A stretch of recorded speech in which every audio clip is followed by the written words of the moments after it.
27 years ago, a man named Marco saved two little children from a flood. They grew up thinking about Marco with every rainfall and hoped to repay him someday. They were only 6 years old at that time, but they never forgot how Marco risked his life for them. And Marco never forgot about them either. But never in his life had he expected ever to hear from them again, until today. As Marco grabbed the mail out of his mailbox, one letter caught his attention. It was handwritten and got a familiar postal stamp. He headed inside and immediately opened the letter. He gasped as he read what it said. The letter wasn't signed with names on the bottom, but Marco instantly knew who had written it. The letter said to meet where he last spoke to the twins he had saved. So he packed his bags, loaded up his car, and began the long drive back to his old town. He hadn't returned to his old town since the flood destroyed his house and almost all the other houses on his street. As he drove up to their meeting spot, a feeling of nervousness and happiness traveled through his body. He had never felt anything like it before. And just as he was lost in thought, he heard a voice calling his name. Marco! But how did the twins find Marco? Why did they want to meet up? And how will they repay him? Marco still remembers the flood like it was yesterday. He had always been a heavy sleeper, so when the rain began to pour down in the early hours, he didn't hear it at first. It wasn't until the screams from the street below woke him up that he realized something could be very wrong, and he quickly got up. He threw on some clothes and ran to the window, pulling back the curtain to see what was happening. Marco could barely see anything through the darkness, but he could hear the sounds of people shouting and crying out in panic. So he immediately ran downstairs to help his neighbors. Marco made his way down the stairs as quickly as he could, slipping and sliding on the wet surface with each step. As he reached the ground floor, he noticed something strange. His feet were wet, and not just a little damp, but completely soaked through. "What the heck?" Marco cussed. Confused, Marco turned on the flashlight on his phone and pointed it toward the ground. To his horror, he realized the entire ground floor of his house was covered in water, and the water was seeping through the front door, coming in at an alarming rate. "Oh, no, no, no!" Marco panicked. Panic set in as he realized he couldn't stop the water from entering his house. The current was just too powerful, and there was nothing he could do to prevent it from coming inside. So instead, he decided to go outside and see if anyone else might need his help. The rain was still coming down heavily, and the wind was so strong it was difficult to stand upright. Marco struggled to keep his balance as he made his way through the flooded street. He could hear the sound of rushing water all around him, and he knew this was no ordinary storm. The sun was starting to rise, and he could now begin to see the damage this storm was doing to his town. As he turned a corner, he saw a figure struggling in the water. It was his neighbor, who was frantically trying to keep herself afloat. Without hesitation, Marco rushed over to her and pulled her to safety. She was shivering and soaked to the bone, but alive. Marco stayed with her, making sure she was okay before moving on to see who else he could help. As he made his way through the floodwaters, he suddenly heard a faint sound coming from the distance. It sounded like a child crying. He followed the sound until he reached a large tree, where he saw a little boy and girl clinging to the trunk for dear life. Marco knew he had to act fast. The water was rising quickly, and if he didn't do something soon, the girls would be swept away right in front of his eyes. The water was still slowly rising and was now reaching Marco's upper leg. He carefully walked toward the children, fighting against the strong current as he went. Finally, he reached the children and pulled them to safety. They were shivering and scared, but alive. Marco wrapped them in a blanket and waited with them until help arrived. Today was the 27th anniversary of that flood. It had changed the course of many lives. The flood had damaged almost all the houses, and a lot of people had been forced to move, just like Marco. He left his beloved town, where he had lived all his life, and moved to another state. He rebuilt his life, never forgetting about the little twins he had saved that day. He never in a million years expected to ever see or hear from them again. But life had other plans. Because 27 years later, Marco got a mysterious letter in the mail. And it could only mean one thing. The letter read as follows: "Dear Marco, we've been searching for you ever since we could comprehend what happened that day. We never got to say thank you, and we wanted to find a way to repay you. So, let's meet up where we last spoke." Marco couldn't believe his eyes. They hadn't forgotten about him after all those years. He wiped a tear from his eye and thought back about that day. Where did I last speak to them? He thought. But he quickly remembered. The bus stop next to the fallen down tree. He quickly packed his bags and loaded his car. It was a long drive to his old town, and he didn't want to waste a second. As he was driving, he thought about the twins. He had last seen them when they were just a little boy and a little girl. They were taken to a hospital, but Marco had stayed behind to help other people affected by the flood. He never saw them after that. As he drove closer to the town, Marco felt a sense of excitement and nervousness. He wondered what the twins would look like now, and what they would want to talk to him about after all these years. He hoped that they were doing well and that they had found happiness in their lives. Marco's heart raced as he pulled up to the bus stop. He slowly stepped out of his car and looked around. Everything looked so different now. The trees had grown taller, and the buildings had been renovated. But there was one thing that remained the same after all those years: the fallen down tree. Marco walked over to the tree and brushed his hand over its bark. He thought back to that day and wondered what would have happened if he hadn't gone outside to help the others. But he quickly shook his head and sighed.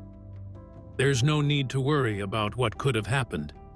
As he stood there, Marco wondered who the twins had become. He hoped they were happy and healthy and had successful lives. He wondered what they had meant by wanting to repay him. He had never expected anything in return for helping them that day. All he wanted was to ensure their safety. Just as he was lost in thought, he heard a voice calling his name. He turned around and saw two people walking towards him. It was the twins. They were all grown up now, but Marco recognized them instantly. They walked over to him with big smiles on their faces, and Marco couldn't help but smile too. They hugged each other tightly, tears streaming down their faces. "We've been searching for you for so long," the twins said. "We wanted to thank you properly for what you did for us that day." Marco smiled, feeling a warmth spread through his chest. "You don't have to thank me. I did what any decent person would do." But the twins disagreed. They shook their heads and smiled. "Well, let us introduce ourselves properly first," the woman said. "I'm Sophia, and this is Matteo." Marco sighed. After all those years, he finally knew their names. They went to a little restaurant close to the bus stop and continued talking there. The rustic charm of the restaurant greeted them, its warm ambiance reminiscent of simpler times. Soft chatter filled the air as Marco, Sophia, and Matteo found a cozy corner table, surrounded by aged wooden walls adorned with pictures from the town's past. The flickering candles cast a gentle glow over them, setting the perfect atmosphere for reminiscing. Raising their glasses, Marco began, "To brave hearts and memories that refuse to fade." Sophia and Matteo nodded, clinking their glasses in unison. "To resilience and hope added Sophia. Matteo smiled. And to reunions that were worth the wait. The three of them drank, each lost in the depths of their memories. With a twinkle in her eyes, Sophia began to share her journey. After the flood, everything felt surreal. The devastation it left behind, the homes and memories it took. She paused, taking a deep breath.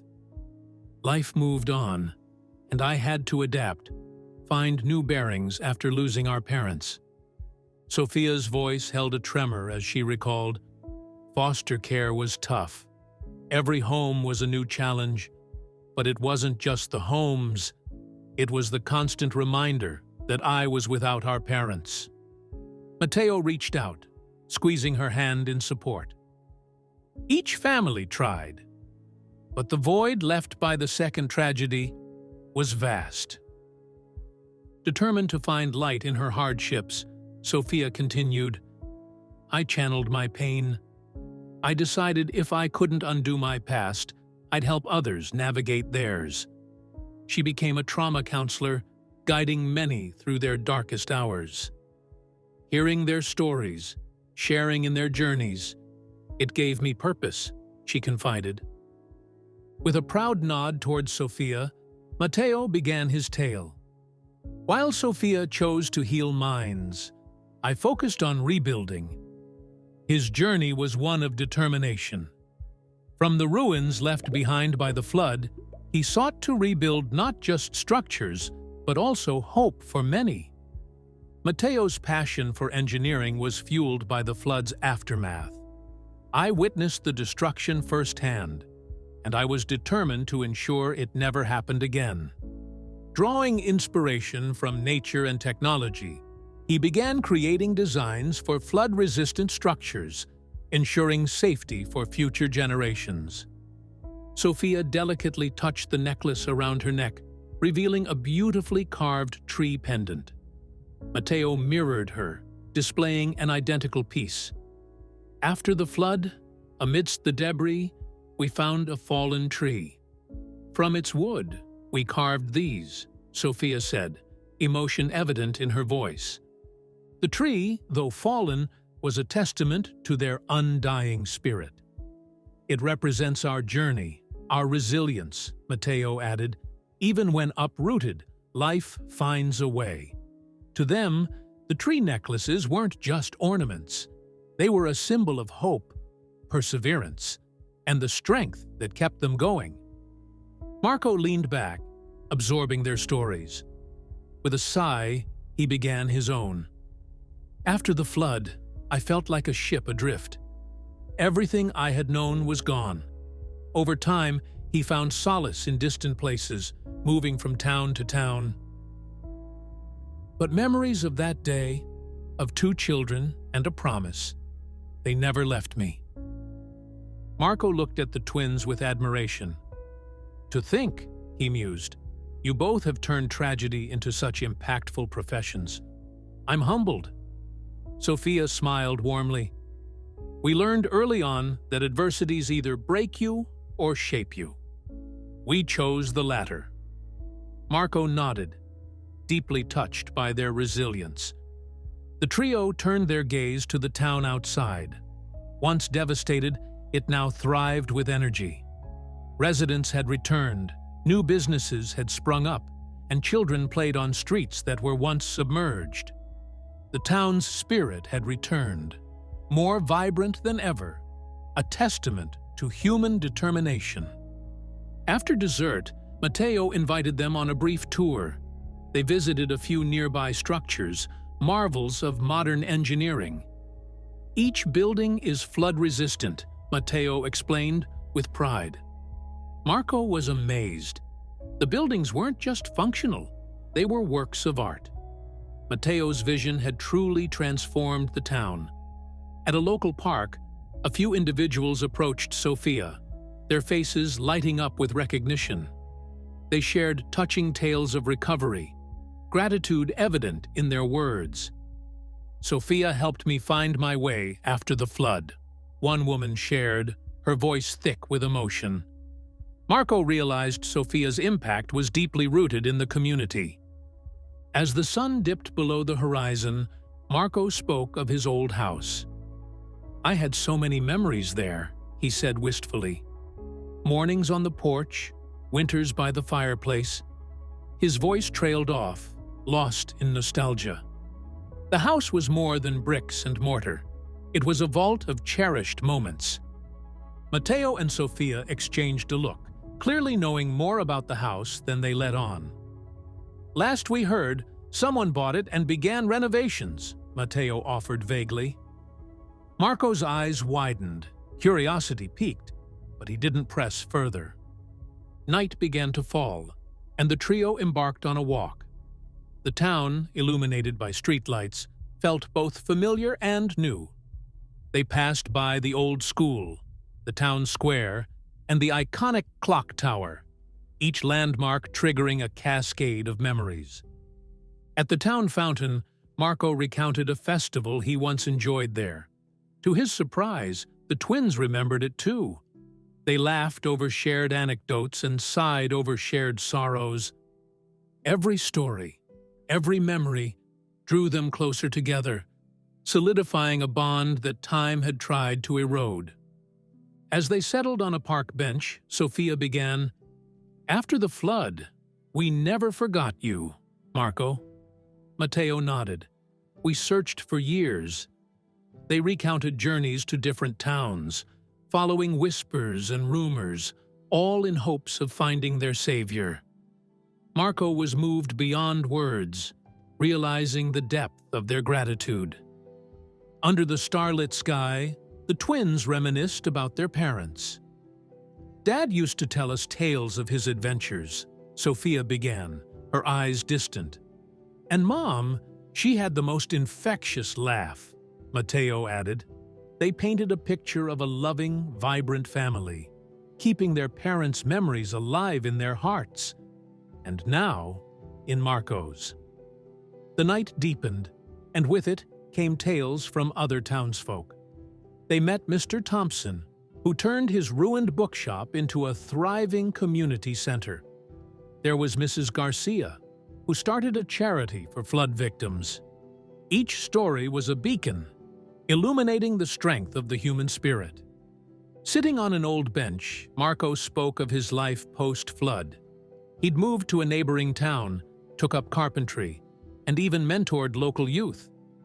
"It was a fresh start," he mused, "but I always felt a piece of my heart remained here." The twins listened intently, absorbing every word. Throughout the evening, the twins dropped vague hints. "We've always wanted to thank you properly," Sophia mentioned. Matteo added, "There's no act too grand to express our gratitude." Marco noticed the mystery in their eyes, but remained blissfully unaware of the impending surprise. A floodlit statue reminded Marco of that fateful day. "I remember pulling you two from the water," he said, voice quivering, your small, cold hands clutching mine. "I made a silent vow to protect you both." The twins, eyes glossy with unshed tears, held onto his words. As they walked, familiar streets began to unfold. Marco's heartbeat quickened. He recognized the lane leading to his old house. The anticipation in the air was palpable, a silent promise of revelations to come. The neighborhood had undergone vast changes. Where once stood dilapidated homes, now were charming residences. Gardens flourished, children played, and the sounds of life echoed. Marco marveled at the transformation, realizing time's power to heal and rebuild. As they walked, Mrs. Baxter, an old neighbor, called out, "Marco, is that really you?" They embraced, and others joined, a reunion of old friends. The town had not forgotten its hero, and every handshake, every hug, was a testament to enduring friendships. Sophia, glancing at Matteo, mentioned, "We found an old envelope addressed to you in the rubble." Marco's brow furrowed. An envelope? The seed of curiosity was sown, but the twins deftly changed the topic, ensuring the mystery deepened. Standing at the end of the lane, Marco gazed at where his house once stood.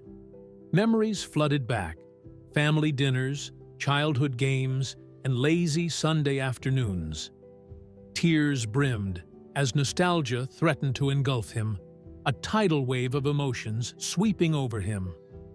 Rounding the corner, the sight took Marco's breath away. His old house, standing proud and majestic, renovated to its former glory. The windows sparkled, the brickwork looked pristine, and a freshly painted door welcomed them. "I had no idea," he began, searching for words. With a shared glance, the twins beckoned Marco. "Let's have a look inside, shall we?" Sophia suggested. Entering, Marco was consumed by a cocktail of nostalgia and curiosity, wondering who had breathed life back into his ancestral home. Walking through, Marco noticed that many of the original features were preserved: the ornate banisters, the mosaic floor tiles, even his grandmother's chandelier in the living room. "Someone really respected the history of this place," he remarked, appreciating every detail. Yet, for all the nostalgia, modernity had its place. The kitchen was a state-of-the-art marvel, and flood-resistant barriers were seamlessly integrated. Matteo highlighted the technical advancements, explaining how the house was now resilient to future calamities. In the center of the living room, Sophia handed Marco the mysterious envelope. Inside, a photo of the house in ruins and a heartfelt note revealing their grand gesture. "This is our way of saying thank you," read Matteo, eyes shimmering with emotion. Overwhelmed, Marco's legs gave way, sinking him into a plush armchair. Tears streamed as the weight of realization hit him. The twins had not only saved his house, but they had also saved a piece of his soul. Words escaped him. Only raw emotion remained.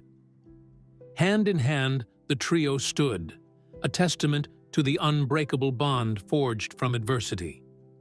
"We're family now," Sophia whispered, the sentiment echoing in each heartbeat. The trials of the past had culminated in this beautiful, poignant moment. In the backyard, a young sapling awaited. Together, they planted the tree, symbolizing hope, growth, and the promise of new memories. Marco's legacy, intertwined with the twins, would now grow for generations. As dusk settled, they spoke of the future. Marco mused about returning to his ancestral roots, while the twins spoke of their commitment to the town's resilience. The promise of staying connected, of building a shared future, was the underlying theme. As they parted ways, the stars shone a little brighter, bearing witness to a bond forged from past trials and tribulations. While memories of the flood would never fade, the trio looked forward to new horizons, united in hope and gratitude.